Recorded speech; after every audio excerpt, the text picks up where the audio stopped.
To find out whether addiction was becoming an issue, we talked to counselors who work with problem gamblers across the country and wound up in Auburn, Alabama, to meet a gambling addict named Josh Adams.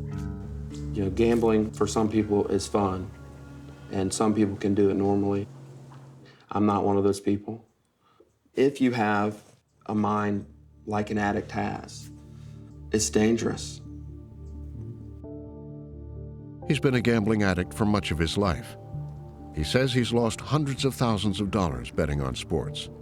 He thought he'd recovered, but then discovered daily fantasy sports, playing for years on a number of different sites. It'd be akin to an alcoholic finding out about a whole new street of bars that he or she never knew about. How much time a day did you spend on picking players? 80% of my day was spent either researching or analyzing. I would listen to fantasy sports radio all day. I'd have one earbud in my ear. How much money did you lose? Close to $20,000.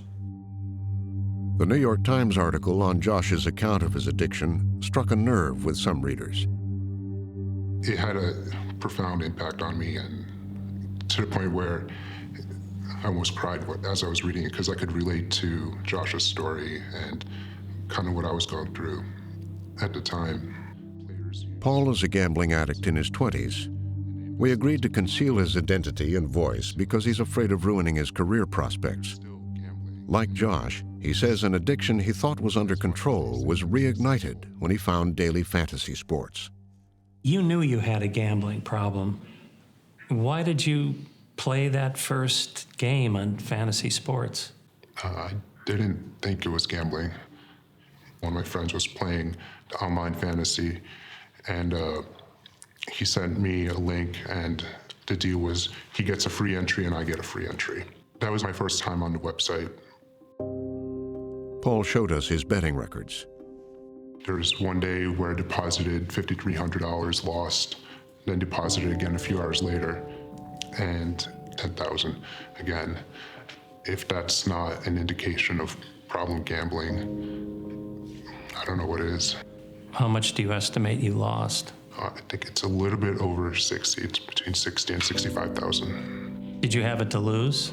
No, it's mostly credit card debt that I had to take on. Now that you've stopped playing daily fantasy sports, are there triggers that you worry about? Anytime I see one of those commercials from FanDuel or DraftKings, I think about it. After I played FanDuel the first time, I was hooked. I start pacing back and forth. It's like the best adrenaline rush ever. Just choose a Josh Adams says he feels the same. The only urges I still have are when I see the daily fantasy sports advertising. They don't say that there are going to be more losers than there are winners.